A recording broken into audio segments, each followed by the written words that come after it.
जय बद्री केदारनाथ दोस्तों, बहुत बहुत स्वागत है आप लोगों का मेरे एक और YouTube वीडियो पे। दोस्तों आज हो चुकी है 4 सितंबर और 3 सितंबर तक के मेरे म्यूचुअल फंड पोर्टफोलियो अपडेट हो चुके हैं। दोनों ही म्यूचुअल फंड के पोर्टफोलियो, अपना शेयर्स और ETF का पोर्टफोलियो मैं आपको वीडियो में आगे दिखाऊंगा। चलिए सबसे पहले बात करते हैं इंडेक्सेस की।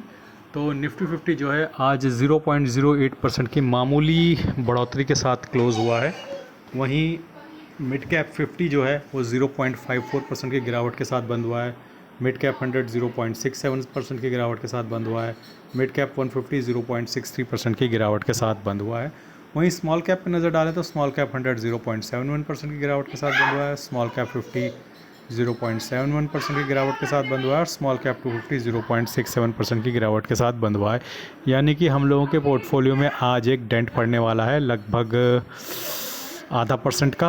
और मुझे नहीं लगता कि लार्ज कैप वैसे भी हमारे पास कम होते हैं, उसमें मात्र 0.08% की बढ़ोतरी हुई है, वो पोर्टफोलियो उसको बचा पाएगा। तो आज ग्रो ऐप का मेरा म्यूचुअल फंड पोर्टफोलियो पॉजिटिव में आया था, मुझे लेकिन लगता है कि वो आज दोबारा नेगेटिव में जा सकता है, लेकिन टच एंड गो है। देखते हैं क्या होगा रात 12 बजे तक। जिसको ज़्यादा अति उत्साहित है वो रात 12 बजे तक जाकर देख सकता है म्यूचुअल फंड में अपडेट। बाकी हम तो कल सुबह वीडियो बनाते हुए ही देखेंगे।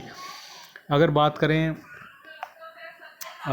FIDI के बाय सेल के डेटा की, तो कल का डेटा भी अवेलेबल है, आज का अवेलेबल नहीं है। 1600 करोड़ की कैश में सेलिंग करके गए हैं और 2400 करोड़ की DI उसके अगेंस्ट बाइंग करके गए हैं।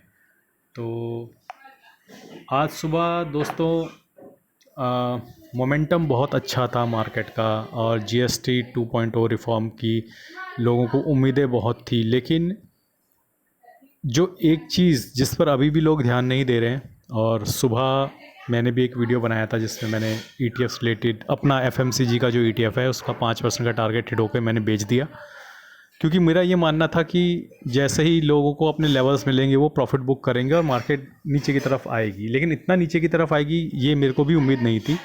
और कहीं ना कहीं जो मार्केट में चीज़ लैग कर रही है वो है, अभी मैंने 2-3 दिन पहले भी बताया था, वो है कि लगातार इंडियन रुपीस का डॉलर के अगेंस्ट कमज़ोर होना।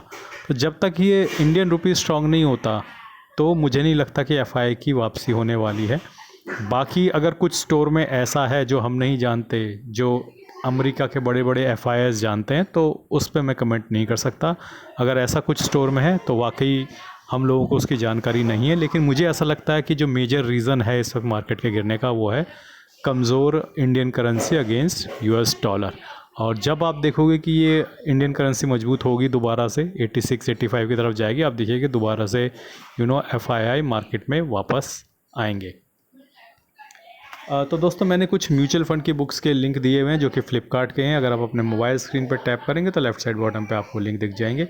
आप फ्लिपकार्ट पे जा सकते हैं और म्यूचुअल फंड की बुक्स ले सकते हैं। और अगर आपको म्यूचुअल फंड रिलेटेड बुक्स नहीं चाहिए तो आप फ्लिपकार्ट पे जाके कुछ भी ले सकते हैं, बस मेरे लिंक का इस्तेमाल कीजिएगा। आगे चलिए, अब हम मूव करते हैं अपने इंड मनी ऐप के म्यूचुअल फंड पोर्टफोलियो की तरफ। सॉरी, पहले मैं आपको अपना शेयर्स और ETF का पोर्टफोलियो दिखा दूँ। तो मैंने आज अपना FMCG ETF बेच दिया था सुबह, 5% का प्रॉफिट इसमें हिट हो गया था। और जैसा कि आपको पता है कि कल तक ये पौने 3% के प्रॉफिट में था, लेकिन आज सुबह FMCG इंडेक्स बहुत तेज़ी के साथ खुला था, लगभग 2.25% की तेज़ी के साथ। और जैसे ही मैं सुबह लॉगिन किया तो मुझे दिखा कि मेरा FMCG ETF है वो 5.10% का प्रॉफिट दर्शा रहा था। मैंने उसी वक्त 5% पे स्टॉप लॉस लगा के छोड़ दिया। फिर बाद में वो नीचे गिरा, 5% का स्टॉप लॉस ट्रिगर हुआ तो वो हो गया। उसके बाद मैंने फार्मा 20 की क्वांटिटी खरीदी 20, और निफ्टी क्वालिटी की क्वांटिटी खरीदी 20, रिलायंस की 13 क्वांटिटी खरीदी हैं, IT 20 की 5 क्वांटिटी, ICICI BT2 ETF की 5 क्वांटिटी, बैंक 20 की 1 क्वांटिटी। सारे ETFs ही खरीदे हैं, बस एक रिलायंस खरीद लिया क्योंकि दोबारा से जब मेरी उम्मीद टूट गई थी कि इस साल जियो का IPO नहीं आएगा, तो मैंने प्रॉफिट में पिछली बार तो रिलायंस का शेयर बेच दिया था। मैं दोबारा से एक पोजीशन बिल्ड कर रहा हूँ सिस्टमेटिकली रिलायंस में। अच्छे लेवल पे मिल रहा था 360 के आसपास, 1360 के आसपास, और 1500 1550 के टारगेट के लिए मैं दोबारा प्ले करूँगा और धीरे धीरे इसमें पोजीशन बिल्ड करूँगा। तो ये मेरी आज की बाइंग है। बाकी जहाँ तक पोजीशन का सवाल है, आज 1051 रुपये का नोशनल लॉस हुआ था, और सुबह ऐसा बिल्कुल नहीं लग रहा था कि लॉस होगा, सुबह तो ऐसा लग रहा था कि प्रॉफिट होगा। तो आज के दिन में अच्छी चीज़ ये रही कि एक ETF ने अपना टारगेट हिट कर लिया और वहाँ पे प्रॉफिट बुक हो गया 300 सवा 300 रुपये का। क्योंकि मैं बहुत ज़्यादा पैसा लगाता भी नहीं हूँ तो बहुत ज़्यादा रिटर्न भी नहीं है, ठीक है। जितना पैसा लगाओगे, जितना रिस्क लोगे, उतना अच्छा रिटर्न मिलता है। तो एक ETF में 5-6 हज़ार रुपया ही लगा होता है, तो उसका 5% तो इतना ही होता है भैया, 250-300 रुपया। तो धीरे धीरे ETFs ज़्यादा ले रखे हैं और उनमें इन्वेस्टमेंट 5-5, 6-6 हज़ार के आसपास है। तो उससे ये रहता है कि रिस्क मेरा कवर्ड रहता है। कल को मार्केट में ड्रास्टिक फॉल भी आ जाता है तो मैं अपनी पोजीशन को बना सकता हूँ। 5 का 10 कर दूंगा और वो एवरेज आउट हो जाएगी चीज़ें। लेकिन अगर मैं एक ETF में सीधा 25-25, 30-30 हज़ार रुपये डाल दूंगा और मेरे पास करीबन 15-16 ETFs हैं और मान लो मार्केट ड्रास्टिकली फॉल कर जाएगी, तो मुझे एवरेज आउट करने के लिए फिर हर ETF में 50-50 हज़ार रुपये डालना पड़ेगा। तो उसमें इन्वेस्टमेंट की रिक्वायरमेंट होगी लगभग 8-9 लाख रुपया। उतना पैसा नहीं है मेरे पास। तो जितना पैसा है और ड्रास्टिक फॉल के बाद जितना पैसे से मैं उसे एवरेज आउट कर सकता हूँ, उतना पैसा रख के मैं ट्रेडिंग कर रहा हूँ। और अभी तक 5 ETF ऐसे हैं जिसमें 5-5% के आसपास का प्रॉफिट हिट हो गया है। और आज 5वां ETF था जो कि था FMCG ETF। और ETF में स्विंग मैं आप लोगों को लगातार दिखा रहा हूँ और बताता भी रहता हूँ, ताकि कोई ये ना बोले कि किस तरीके से ट्रेड कर रहे हो। तो ITBs में आज 42 रुपये का नुकसान हुआ है, DOFBs में 24 रुपये का, फार्मा बीज में 2 रुपये का, इंडसइंड बैंक में 371 रुपये का, टाटा मोटर्स में 436 रुपये का, जीनस पावर में 64 रुपये का, ICICI BT2 में 12 रुपये का, टॉप 10 ETF में 18 रुपये का। FMCG ETF ये बेच चुका हूँ, तो इसमें वो दिखता है पोजीशन कि आपने जब बेच दिया उसके बाद से कितना नफ़ा नुकसान हुआ। लेकिन इसमें नहीं है, वो 5% के प्रॉफिट में हिट हो गया है। सेंसेक्स ETF ने 6 रुपये का मुनाफा दिया है, बैंक पीज ने 31 पैसे का नुकसान, HDFC कॉल ETF फ्लैट था, इरकॉन 252 का नुकसान, LPL30I ETF ने 32 रुपये का गेन दिया है, शरिया 14 रुपये का नुकसान, और निफ्टी क्वालिटी ETF ने 14 रुपये का गेन दिया है। ओवरऑल अभी भी मेरा पोर्टफोलियो 18,000 का नुकसान में है और 11% का अभी भी लॉस है। और आप देख सकते हैं कि ITBs जो है नो प्रॉफिट नो लॉस पे है, DOFBs 2% के नुकसान में, pharma bees no profit no loss, IndusInd bank 31% के नुकसान में, टाटा मोटर्स 6% के नुकसान में, जीनस पावर 27% के नुकसान में, ICICI BT2 आधा % के मुनाफे में चल रहा है, टॉप 10 ऐड ETF 3.5% के नुकसान में, FMCG ETF बिक चुका है 5% के मुनाफे में, लेकिन करंट सिचुएशन वो ऐसा दिखा रहा है 3%। सेंसेक्स ETF आधा % के नुकसान में, बैंक पीस 1% के नुकसान में, HDFC कॉल ETF 3% के मुनाफे में। तो अब जो नेक्स्ट ETF जो 5% का प्रॉफिट हिट कर सकता है वो है HDFC कॉल ETF। इरकॉन 31% के नुकसान में, LPL30I 1% के नुकसान में, शरिया बीज आधा % के मुनाफे में, और निफ्टी क्वालिटी ETF है ये भी 2.5% के मुनाफे में चल रहा है। तो अब ये दो ETF पे नज़र बना के रखूँगा मैं।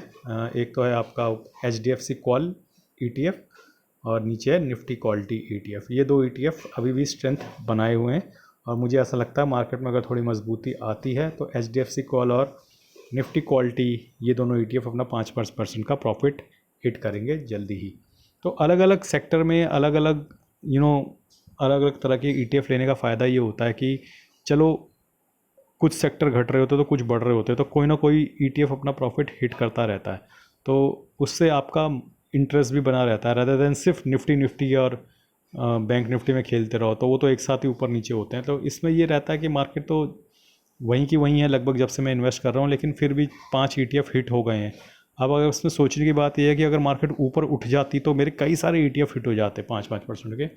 तो चलिए ये तो थी स्थिति शेयर्स और ETF के पोर्टफोलियो की। अब देखते हैं अपने इंड मनी ऐप के म्यूचुअल फंड पोर्टफोलियो को, वहाँ क्या स्थिति रही कल। तो कल वहाँ इस पोर्टफोलियो में 4300 रुपीज़ का नोशनल गेन हुआ है, 36,800 रुपये का मुनाफा चल रहा है, 6,24,000 की इन्वेस्टमेंट है, 6,61,000 करंट वैल्यू है, लगभग 5.25% का मुनाफा है, 82,000 की SIP है, 6,000 की SIP कंप्लीट हो चुकी है। पराग पारिक ने कल 1,200 रुपये का गेन दिया है, 4.5% के मुनाफे में है ये फंड। निपॉन लार्ज कैप ने कल 646 रुपये का गेन दिया, 5.5% के मुनाफे में। ICICI लार्ज कैप ने कल 453 रुपये का गेन दिया है, लगभग 4.25% के मुनाफे में। कोटक मिड कैप ने कल 91 रुपीज़ का गेन दिया है, 10.25% के मुनाफे में। मोतीलाल मिड कैप ने 163 रुपीज़ का गेन दिया है कल, और 9% के मुनाफे को क्रॉस कर गया दोस्तों मोतीलाल ओसवाल मिड कैप। भले ही आज थोड़ी गिरावट होगी, लेकिन मैं आपको बता रहा हूँ कि देखिए किस तरीके से गेम पूरा चेंज हो रहा है।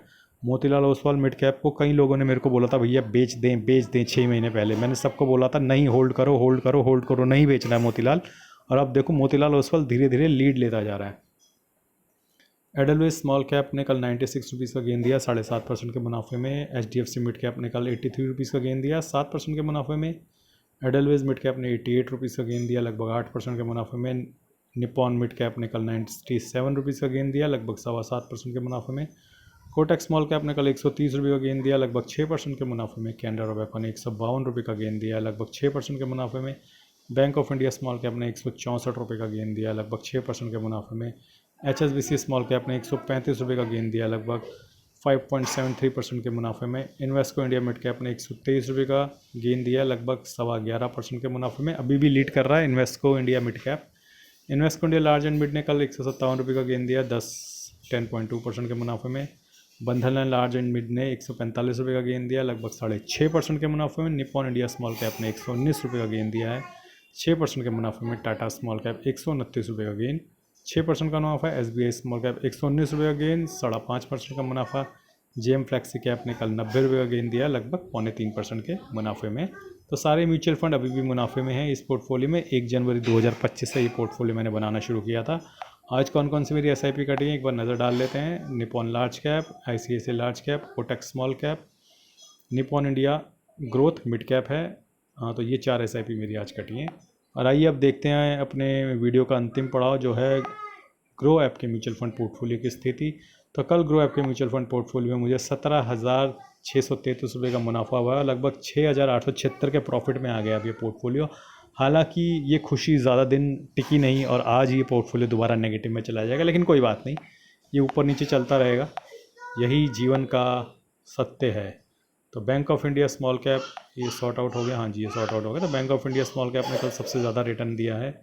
पराग पारिक फ्लेक्सी कैप है, फिर बंधन लार्ज कैप है। एक बार मैं धीरे धीरे स्क्रॉल कर लेता हूँ ताकि आप देख सकें कि किस किस म्यूचुअल फंड ने कल मुझे कितना मुनाफा दिया है। और इस तरीके से आप देख सकते हैं कि लगभग सभी म्यूचुअल फंड ने कल मुझे पॉजिटिव में ही गेन दिया है। तो इस तरीके से ये वीडियो अपने अंतिम चरण को भी ख़त्म करता हुआ अंत कर रहा है। तो दोस्तों घबराने की ज़रूरत नहीं है। मेरे हिसाब से GST रिफॉर्म्स जो हैं ये लॉन्ग लास्टिंग इम्पैक्ट लाएंगे हमारे मार्केट में, हमारी इन्वेस्टमेंट में। भले ही शॉर्ट टर्म में वोलाटिलिटी है और लोगों को निराश नहीं होना चाहिए। और आज यकीन मानिए कि आज सेंसेक्स की एक्सपायरी भी थी, ठीक है। तो सेंसेक्स की एक्सपायरी थी तो बहुत सारे रिटेलर्स ने कॉल बाय कर ली होंगी, तो उनको मुनाफा ना हो इसलिए आज मार्केट को नीचे भी रखा गया है। लेकिन मुझे ऐसा लगता है कि GST 2.0 रिफॉर्म्स के हमारे पोर्टफोलियोज़ पे, हमारे इकोनॉमी पे बहुत अच्छे इफ़ेक्ट आएंगे लॉन्ग टर्म में। और फिलहाल एक शॉर्ट टर्म में वोलाटिलिटी रह सकती है। अपनी पोजीशन धीरे धीरे बनाते रहिए, घबराने की बिल्कुल भी ज़रूरत नहीं है। ट्रम्प को ठिकाने ऑलमोस्ट लगाया जा चुका है, अब वो थोड़ा चिढ़ा हुआ है, अब वो थोड़ा और नाचेगा, थोड़ा और गाएगा, थोड़े कुछ और टैरिफ्स लगाएगा। देखिए इंडिया की मार्केट का US में 50% के टैरिफ में भी एक्सपोर्ट तो हो नहीं सकता। अब वो 50 का 75 कर दे, 100 कर दे, उससे क्या ही फ़र्क पड़ रहा है। 50 में भी फीजेबल नहीं है धंधा, 75 में भी फीजेबल नहीं है, उसके ऊपर तुम कुछ भी लगा लो, 100 लगा लो, 150 लगा लो, 200 लगा लो। जब 50% में ही फीजेबल नहीं है तो 75 में भी नहीं होगा, 100 में भी नहीं होगा, बात ख़त्म। बात यह है कि भारत सरकार ने सब कुछ कर दिया अपने मार्केट को उठाने के लिए, लेकिन जो मेन चीज़ इस वक्त अड़ी हुई है वो है कि हमारे रुपये का गिरना। एक बार रुपये में स्ट्रेंथ आनी शुरू होगी तो आप देखेंगे कि FI का पैसा इंडियन मार्केट में दोबारा वापस आना शुरू हो जाएगा। ये मोटी मोटी बात है। और इसके अलावा अगर कोई हिडन रीज़न है जो हम लोगों को नहीं पता है तो हो सकता है वो आप किसी एक्सपर्ट से सुनिएगा, किसी बड़े यूट्यूबर से सुनिएगा अगर कोई रीज़न कोई बता सके। लेकिन मुझे लगता है फ़िलहाल मार्केट में बड़े बड़े एक्सपर्ट्स के पास भी कोई रीज़न इस वक्त फ़िलहाल अवेलेबल नहीं है। लेकिन हिम्मत नहीं हारनी है। मुझे पता है आज सुबह काफ़ी खुशी हुई थी और काफ़ी लोग खुश थे कि मार्केट 25,000 को क्रॉस कर रही है, लेकिन उसके बाद एक तगड़ी बिकवाली आई। और उसका वजह भी है दोस्तों, वजह एक करेंसी वीक होना, वजह 2 बहुत सारे रिटेलर्स ने आज कॉल्स बाय कर ली थी इस उम्मीद में कि market by end of the day और भी भागेगा। तो चलिए आज के लिए बस इतना ही। धन्यवाद, गुड बाय, जय बद्री केदार।